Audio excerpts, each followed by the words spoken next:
Носната полипоза е чисто заболување кое се јавува кај 1 до 4% од населението, со тенденција на пораст. За појавата, симптомите, како и третманот, поразговаравме со доктор Малинова Маринела од Невромедика. Носната полипоза представува хронично воспаление на слузницата на носот и параназалните синуси, што се карактеризира со топчести гроздести формации во носот, кои што имаат бледо-сива боја и пивтијаста конзистенција.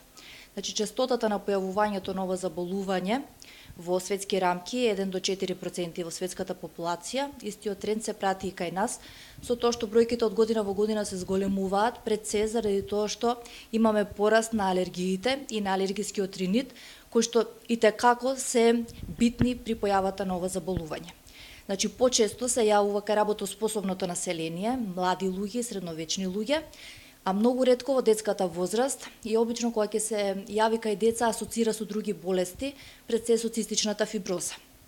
Сега почесто е кај мажи отколку кај жени. Најчесто се јавува како резултат на алергии, што веќе спомнав, пред се алергискиот ринит, ринитис алергика, вазомоторниот ринит, меѓутоа и поради чести инфекции во носот, како и поради злоупотреба на деконгестивни капки и интолеранција на нестероидни антиинфламаторни лекови или интолеранција на аспирин. Што се однесува до предиспонирачки фактори дополнителни, тука би ги спомнале и наследната компонента или хередитетот, што е исто така битна.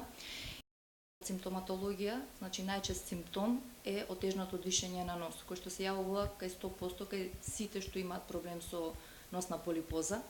Понатаму може да се јави ринореја, односно лизгање на секретон нос кон грло, што го дразни и грлото. Тотална аносмија или,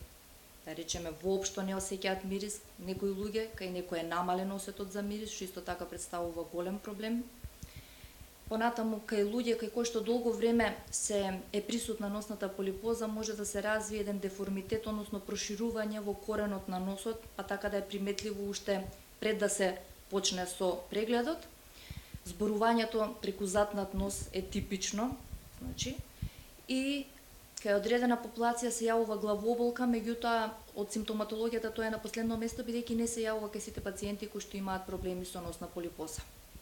Најчести предилекциони места каде што се развиваат полипите се средниот носен ходник, односно природните отвори остиуми на синусите, слободниот трап на средната носна школка, етмоидалниот лабиринт, како и максиларниот синус, односно од задниот зид на максиларниот синус може да почне полипот, преминува преку антрумот, доаѓа во средниот носен ходник и се спушта кон епифаринксот, така да овие полипи, познати како антрохоанални полипи, се всушност во форма на бисаги, обично се унилатерални или еднострани, солитарни, се јавуваат кај помлади луѓе. Кога доаѓаат пациентите на преглед во ординациите за оториноларингологија, диагнозата на ова заболување се поставува исклучително лесно. Прегледот е безболен, значи се прави прво предна риноскопија или преглед на носот во предниот дел и средниот дел со предниот риноскоп, така да се забележуваат уште при самиот преглед тие пивтиести формации, гроздести, кои што се наоѓаат или во едната страна на носот, или се наоѓаат обострано, може да бидат буквално да го блокираат цел нос, може да се гледаат само во позадинскиот дел, кога не сме доволно сигурни дали се работи за носна полипоза, значи правиме преглед и на задниот дел со задна риноскопија или со фиберназофарингоскопија, преглед со ендоскоп, со камера, и тогаш ја утврдуваме диагнозата и дури може од прилика да се види од кој синус потекнува полипот, бидејќи најчесто станува збор за полипи чии што лежисте се наоѓа во синусите. Така да поточниот термин за носната полипоза би бил синоназална или риносинусна полипоза, бидејќи потекнува пред се од самите синуси, најчесто од етмоидите, но и од максиларните синуси.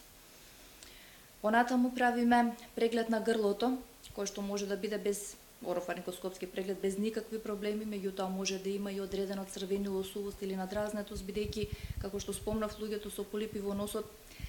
не спијат со дишејќи преку нос, туку со отворена уста, така да воздухот не е ни пречистен, ни навлажен, ни стоплен, доаѓа директно место од носот кон грлото во грлото, па го дразни и го иритира грлото. Во диагностиката може да ни послужи и рентген, снимка на нос и параназални синуси, што последно време ја избегнуваме, бидејќи се оди кон компјутерска томографија на носи параназални синуси, бидејќи евалуацијата на тој начин е комплетна, затоа што ги добиваме сите синуси на увид и носот, значи фронталните, етмоидалните, максиларните, сфеноидалните синуси, заедно со нивните ѕидови, слузница, содржина, така да исклучиво преку компјутерската томографија и можеме да оцениме дали некој пациент е кандидат за оператива или третманот на неговото заболување ќе оди конзервативно. Биопсија се земе исклучително ретко, тогаш кога се сомневаме за карцином. Обично тоа се унилатерални полипи кои што крварат и обично тоа е кај постарата популација. Може да се направи и допирсоватен трегер, кој што кога се сомневаме дали станува збор за полипи или е некоја хипертрофија на носните школки.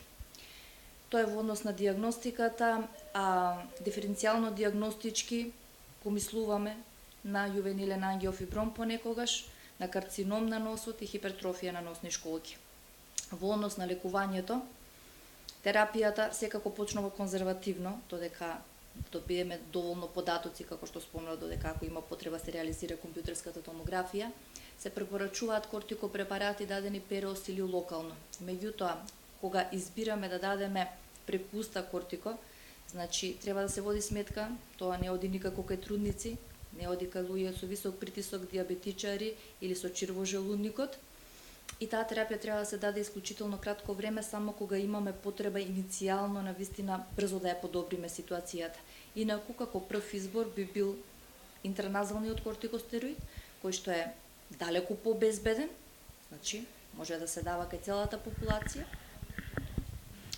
со исклучок на трудници, меѓутоа одредени интраназални кортикостероиди од вториот триместар па натаму, значи оние кои што спаѓаат во Б групата и тие се безбедни. Значи лекувањето со интраназален кортикоспреј оди минимум месец дена. Прво се мие носот со било кој изотоничен раствор на солена вода, да се направи тоалета на носот и после тоа се аплицира кортикоспрејот, обично наутро по 2 впрскувања во секоја ноздрава или може да се подели дозата наутро и навечер по 1 пат во секоја ноздрава,